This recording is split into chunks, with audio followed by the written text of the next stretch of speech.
My beautiful souls, welcome to my channel. I hope you all are doing well. आज हम बात करेंगे and of ए कार्मिक cycle और एंड ऑफ ट्रांसफॉर्मेशन। आपकी लाइफ में क्या वो ब्यूटीफुल चेंज आ रही है। इस टॉपिक को चूज़ करने के पीछे रीज़न है करंट प्लानेटरी ट्रांजिट जो हो रही है। सभी प्लानट ऑलमोस्ट अपने अपने नक्षत्र में ही ट्रांजिट कर रही है।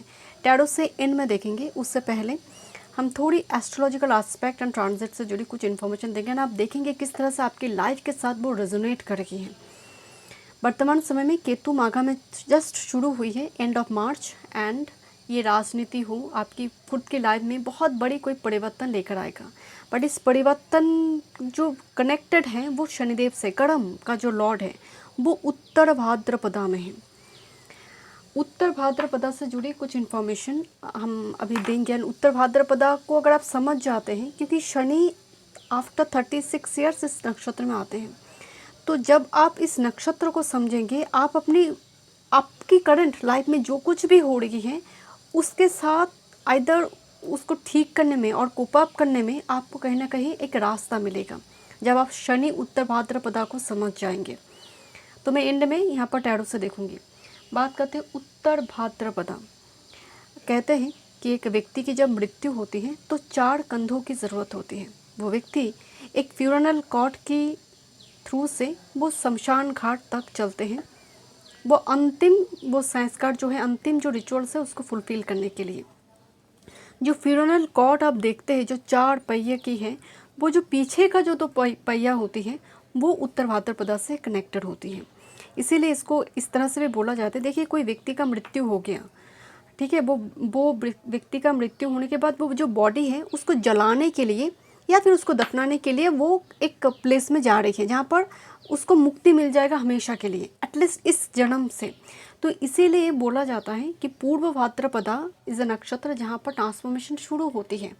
जो फ्यूनरल कॉर्ड का सामने का 2 पहिया होती है और पीछे का जो 2 पहिया है वो एंड ऑफ ट्रांसफॉर्मेशन, मतलब कार्मिक क्लेंजिंग, मतलब कंप्लीट हुआ जर्नी।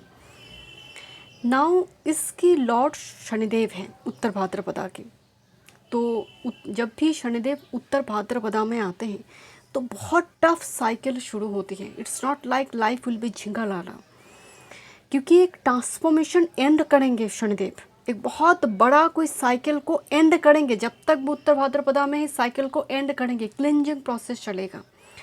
ये जो उत्तर भाद्रपदा है इसका जो लॉर्ड है, डेटी माना जाता है, वो महादेव की जो 11th रुद्र है वो है अहिर बुधियाना। महादेव के 11 रुद्र अवतार हैं, उनमें जो 11th रुद्र है अहिर बुधियाना। अहि मतलब संस्कृत में इसको बोला जाता है सरपेंट, मतलब सांप, बड़ा सांप।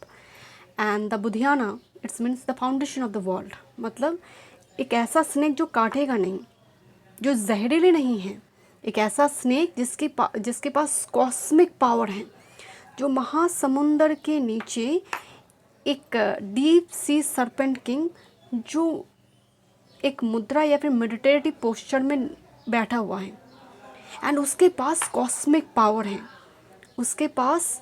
इसीलिए शनिदेव जब उत्तर भाद्रपदा, आप नोटिस करेंगे, भले ही आपकी कोई भी प्लैनेट उत्तर भाद्रपदा में हो या ना हो, आप जनवरी से 2026 की जनवरी से टिल नाउ एक चीज़ ज़रूर नोटिस करेंगे, बहुत सारी चीज़ें आप छोड़ रही हैं, बहुत सारी क्लिंजिंग प्रोसेस चल रही है।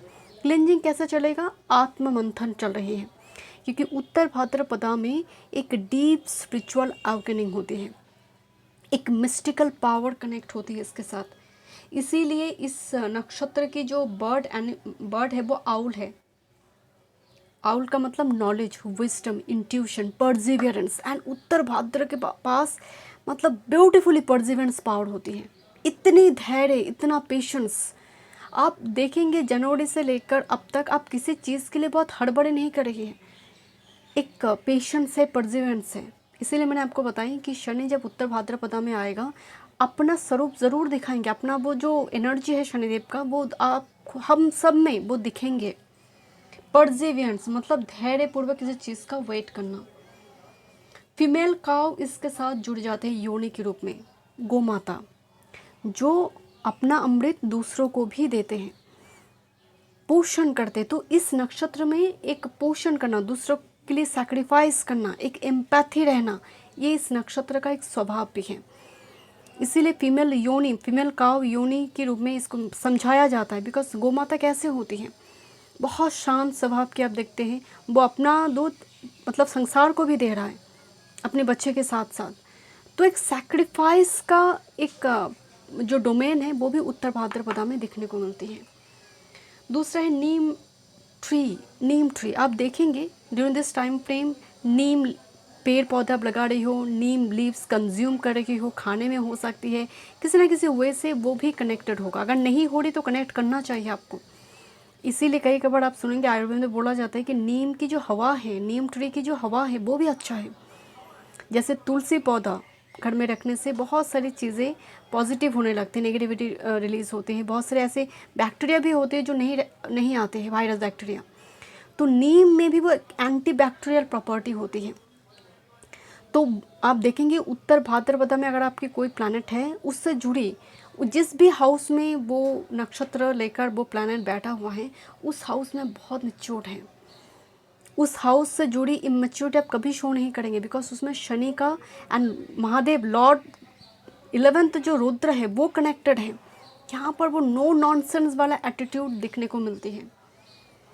दूसरी है इस नक्षत्र के पास ब्रिंग्स रेन, बारिश लेकर आने की क्षमता है। बारिश का मतलब ये नहीं कि वो लिटरल बारिश की बात बोला जा रही है। यहाँ की जो बारिश है, जो बारिश के बूंदे, it's all about spiritual fertility and deep knowledge. Spiritual fertility मतलब आपकी मन अगर रूखा सूखा है, उत्तर भाद्रपदा में शनि आते ही आपके अंदर वो जो ग्राउंड है, आपका जो भूमि है मन का, वो स्पिरिचुअलिटी से भर जाती है। वो स्पिरिचुअल प्रैक्टिसेस वगैरह करना, किसी के लिए हो सकता है कि आप बहुत ज़्यादा नाम जाप नहीं करते हैं, बहुत ज़्यादा मंत्र चयन नहीं करते हैं, बट इन दिनों आप बहुत ज़्यादा रिलीजियस वर्क करना शुरू कर दी हैं, दान पुण्य करना, सेक्रीफाइस करना, कि आप ठीक है, आप मुझे ये चीज़ नहीं चाहिए, तुम रखो। पहले हम नहीं छोड़ते थे, आप छोड़ देंगे, क्लैटर फ्री कर देंगे। ये भी शनि उत्तर भाद्रपदा आने की प्रभाव से होगा, इम्पैक्ट डालेगा। डीप फिलोसॉफी, डीप साइंस, इस ये भी उत्तर भाद्रपदा के साथ कनेक्टेड। बहुत बड़ी एस्ट्रोलॉजर, बहुत बड़ी रिसर्चर, खासकर जो साइंस को लेकर काम कर रही है या फिर कोल्स माइंड्स में काम करना, उत्तर भाद्रपदा में दिखने को मिलती हैं, क्योंकि यहाँ पर धैर्य की बहुत ज़रूरत है। रिसर्च ओरिएंटेड काम में ये एक्सपर्ट होते हैं। शनिदेव जब इस नक्षत्र के ऊपर से गोचर करता है, मेनली 2 से 3 चीज़ें बहुत कॉमन हैं। फर्स्ट है स्पिरिचुअल ग्रोथ, सेकेंड है हेवी कार्मिक पीरियड एंड होना, cleansing process of old Karma, मतलब आपका हैबिट, आपका कोई पुराने जॉब हो सकता है, ट्रांसफ़र इस टाइम फ्रेम में होना, एक ब्रांच छोड़कर दूसरे ब्रांच में जाना, इस एक मतलब कर्मा कंप्लीट हो गया, जितना था, जो भी कर्म में आप कनेक्टेड थे, अब वो कंप्लीट हुआ, अब एक नई जर्नी, नई प्रोसेस शुरू होगा। This is basically Saturn in Uttara Bhadrapada, and Saturn will force you to take realistic approach. आप एक इस टाइम फ्रेम में खासकर रिलेशनशिप के मामले में एक चीज़, सैटर्न जब उत्तर भाद्रपदा में आते हैं, जो रिलेशनशिप टेम्पोररी है, जिसमें स्टेबिलिटी नहीं है, टाइम पास के लिए है, सैटर्न उत्तर भाद्रपदा में वो सभी कनेक्शन कट हो जाएगा, क्योंकि Saturn will force you to take realistic approach. Deep transformation होता है इस टाइम फ्रेम में। क्या होता है, एक नेक्स्ट लेवल की एवोल्यूशन, मतलब जैसे ही वो रेवती में आएगा, सैटर्न उत्तर भाद्रपदा में आपने जो भी काम करा है, सैटर्न जैसे ही रेवती में जाएगा आपको वो फल मिलना शुरू होगा। वैसे थोड़ी जर्नी की अगर बात करें, शनिदेव उत्तर भाद्रपदा में 17 मई 2026 तक रहेंगे, देन उसको छोड़कर रेवती, द लास्ट नक्षत्र जो मरकरी का नक्षत्र है, उसमें प्रवेश करेंगे। बट फिर से वो उत्तर भाद्रपदा में बैक करेगा, बिकॉज जुलाई में, एंड जुलाई में शनिदेव रेट्रो कंडीशन में, रेवती में ही रेट्रो हो रही है, एंड वो अक्टूबर में फिर से कम बैक करेंगे उत्तर भाद्रपदा में, एंड वो 11 दिसंबर में डायरेक्ट हो जाएगा। 2027 की फरवरी में फिर से रेवती में प्रवेश करेगा। This is the main journey. अभी अगर नक्षत्र वाइज देखा जाए तो मतलब उत्तर भाद्रपदा को अभी वो छोड़ेंगे नहीं, 17 मई को छोड़ रही है, बट फिर से कम बैक करेंगे, उत्तर भाद्रपदा में आएगा। तो इट्स बेटर। अब देखिए, अगर कोई प्लैनेट आपका उत्तर भाद्रपदा में है तो कौन सी पद में है, जैसे अभी शनिदेव तृतीय पद में जा रही है, उत्तर भाद्रपदा की तृतीय चरण में जा रही है, तो जब चरण भी कोइंसाइड कर जाता है उस प्लैनेट से जुड़ी, तब कार्मिक क्लिंजिंग और हेवी हो जाता है। आप देखेंगे उस टाइम फ्रेम में उस प्लैनेट से जुड़ी पीड़ा पहुंच रही है, आपको डिटैचमेंट हो रही है, या फिर बहुत रियलिस्टिक अप्रोच के साथ बहुत बड़ी कोई प्रॉब्लम का समाधान आपको करना पड़े या फिर छोड़ना पड़ेगी है, कुछ इस टाइप की सिचुएशन क्रिएट होगा। बिकॉज केतु इन माघा, माघा का मतलब है ईगो सब्लिमेशन हो जाएगा, छोड़ना पड़ेगा, ईगो के साथ आगे मूव नहीं कर सकते। परंपरा अनुसार बहुत टाइम से चले आई कोई नियम रीति, क्योंकि राहु सतविषा इसको ब्रेक करेगा, अब एक नया चीज़ें फॉर्म करेगा। ओके, चलिए देखते हैं क्या मैसेज आ रही है। एंड उत्तर भाद्रपदा एक डीप इमोशनल इंटेलिजेंस लेकर आते हैं। ये शब्द सुनने में बहुत अच्छा लग रहा है, डीप इमोशनल इंटेलिजेंस। आप देखेंगे जो बच्चा बचपन में देख रहा है कि माँ बाप का डिवोर्स हो चुका है, या फिर माता पिता में झगड़ा होती है, माँ को पीट रही है, माँ के ऊपर अत्याचार हो रही है, तो आइदर वो बहुत ज़्यादा साइलेंट हो जाता है या फिर उसके अंदर एक वायलेंस काम करते हैं, एक एग्रेशन काम करना शुरू करते हैं। तो नॉर्मली ऐसे स्टेजेस में क्या होता है, वो बच्चे बचपन से ही मैरिज को लेकर भयभीत रहता है, मैरिज रिलेशनशिप इस टाइप की चीज़ों को से बहुत मैच्योर हो जाता है वो, कि actually what is marriage, what is relationship, relationship कैसा होना चाहिए। तो ये डीप इमोशनल इंटेलिजेंस वो और रिएक्ट नहीं करता, वो उसका रिएक्शन कम हो जाता है जितना जितना वो आगे बढ़ता है, उसका एज बढ़ता है। जितना डिस्प्यूट के भीतर कोई बच्चा का परवरिश होता है, आप ज़रूर बताइए कमेंट बॉक्स पर कि किस तरह सबका चाइल्डहुड पीरियड गया। इसीलिए उत्तर भाद्रपदा की चाइल्डहुड पीरियड बहुत कष्टदायी रहता है।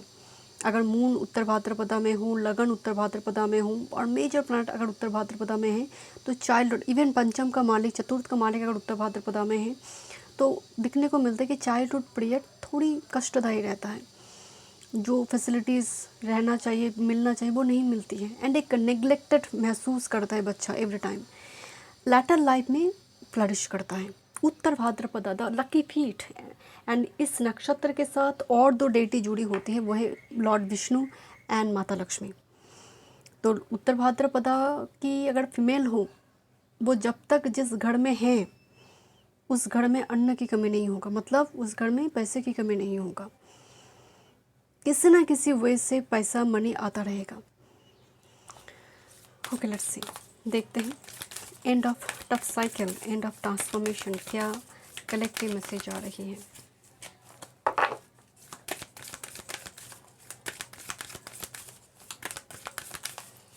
उत्तर भाद्रपदा की स्पिरिचुअल मैच्योरिटी बहुत स्ट्रांग होती है। वन टाइम नोट्स करें। एंड दिस इज़ द नक्षत्र जिस नक्षत्र में प्रैक्टिकलिटी एंड स्पिरिचुअलिटी में एक परफेक्ट बैलेंस देखने को मिलती है।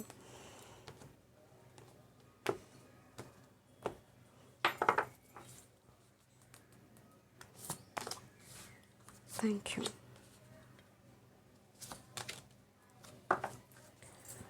Okay,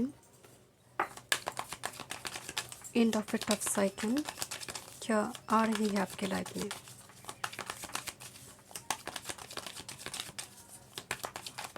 end of a tough cycle क्या आ रही है। चेंज,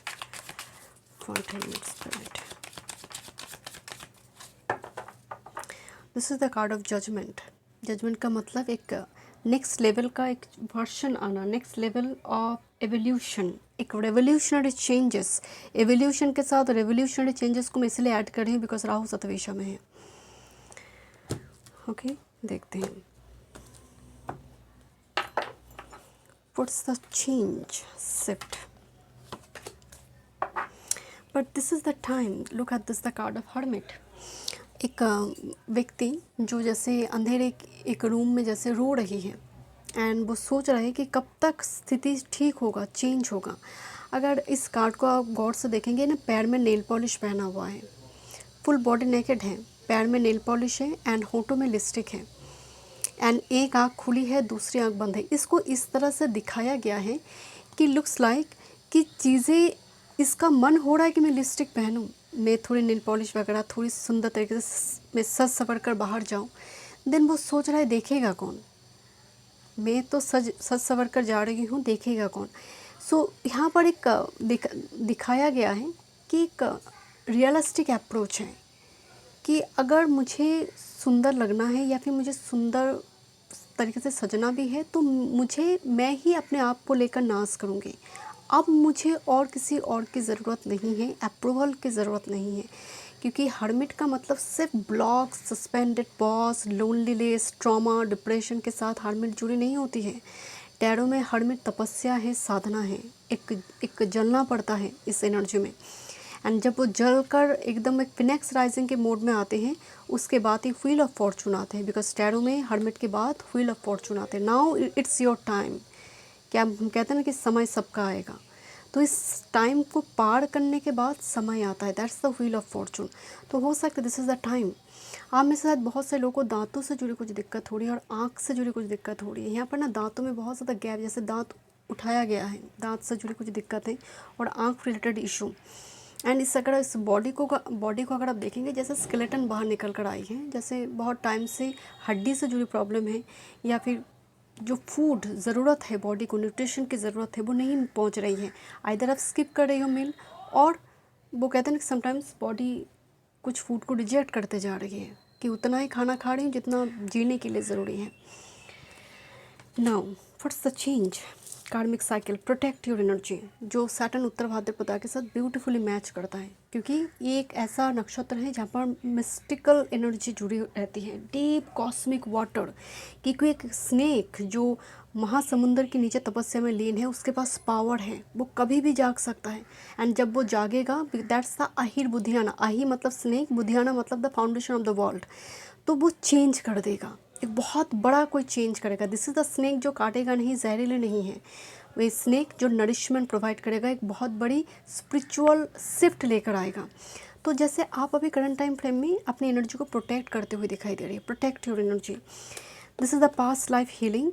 मैं तो यही आपको बोल रही थी कि इस टाइम फ्रेम में बहुत सारी कार्मिक लास्ट 36 ईयर्स का वो पेंडिंग कर्मा सब कुछ अब वो क्लींजिंग प्रोसेस चल रही है। And look this beautiful change, कि जो चेंज आने जा रही है, उत्तर भाद्रपदा ख़त्म होते ही एक ब्यूटीफुल चेंज आपकी लाइफ में लेकर आएगा। This the butterfly maiden. Now the master card is the empress. इस डेक में अगर आप एम्प्रेस को देखेंगे तो एम्प्रेस की कई ज़्यादा यहाँ पर ब्रेस्ट के फॉर्म में दिखाया गया है, मतलब द नरिशमेंट, कितनी ज़्यादा nourishment she can provide. Empress का मतलब रिसोर्सेस, अगर आप देखेंगे उसकी पूरी जो बॉडी है, एक पेड़ जो यहाँ पर फ्रूट्स आ गई है, इसका मतलब उत्तर भाद्रपदा में जो दर्द, जो पेन, जो तकलीफ़ आप सह रही हो, when Saturn move into Revati, ये रिवॉर्ड देगा, क्योंकि रेवती इज़ अ नक्षत्र ऑफ वेल्थ, रिवॉर्ड, नरिशमेंट, पोषण, वो आपको सब शनिदेव तब वो फल देगा आपको। तो एम्प्रेस बता रहे हैं वो नरिशमेंट देगा, कुछ के लिए पत्नी है, कुछ के लिए सौभाग्य है, क्योंकि ऐसे कार्ड ऑफ ब्लेसिंग्स, एम्प्रेस की एनर्जी बहुत ही पॉजिटिव एनर्जी है। नाउ सपोर्टिंग कार्ड क्या आ रही है? This is the card of page of pentacles and king of cups. Page of pentacles को अगर आप देखेंगे, हाथ में एक स्क्रू टाइप का कुछ है, जो बेसिकली टाइट करने के लिए और लूज़ करने के लिए रखा जाता है। एंड पेज ऑफ पेंटिकल्स एक मैसेंजर कार्ड होता है, कुछ आ रही है, संदेश आ रही है। और किंग ऑफ कप्स एक इमोशनल फुलफिलमेंट देगा आपको, जो कुछ भी सैटर्न रेवती में प्राप्त होगा। एंड पर्टिकुलरली इतना भी टाइम नहीं लगेगा, रेवती तक जाना नहीं पड़ेगा, उससे पहले ही जो ट्रांजिट चल रहा है, सन एरीज में आ जाएगा, ओके, 15 में ही। एंड मंगल भी एरीज में आएगा, ये आएगा 11 मई में। तो इस सभी प्लैनेट जब एरीज में आ जाएगा एंड सब केतु की ट्राइन लेगा, एंड केतु मीन्स माघा, एक बहुत बड़ा शिफ्ट होगा, चेंज होगा यहाँ पर। आपकी कैरियर वर्क फील्ड से जुड़ी भी एक बहुत बड़ी चेंज आप नोटिस करेंगे, जो चेंज आपके लिए बहुत बेहतर होगा, बहुत फेवरेबल जाएगा। एंड किंग ऑफ कप्स ये भी बता रहे हैं कि इस टाइम फ्रेम में इसको आने के लिए इमोशनल स्टेबिलिटी बहुत ज़रूरी है। एंड बहुत जल्दी ऐसा कुछ ऑफर, कोई प्रपोजल आपकी लाइफ में आ रही है, कोई अपॉर्चुनिटी आपकी लाइफ में आ रही है, जिसकी वजह से एम्प्रेस की एनर्जी एक्टिवेट होगा। But page of pentacles, not too tight, not too loose. तो यहाँ पर ज़रूरत है कि अभी के लिए आपको प्रैक्टिकल अप्रोच, जो बार बार, क्योंकि इस चीज़ को अगर आप देखेंगे ना, इस सैटर्न का टूल है, सैटर्न धनिष्ठा नक्षत्र पर्टिकुलरली जो मशीनरी काम को दिखाते हैं। तो यहाँ पर जो ज़रूरत है करंट टाइम फ्रेम में वो है आपका प्रैक्टिकल अप्रोच के साथ आगे मूव करना। बहुत ज़्यादा भावुक होकर कोई भी डिसीजन अभी नहीं लेना है। Okay, so thank you so much, God bless you.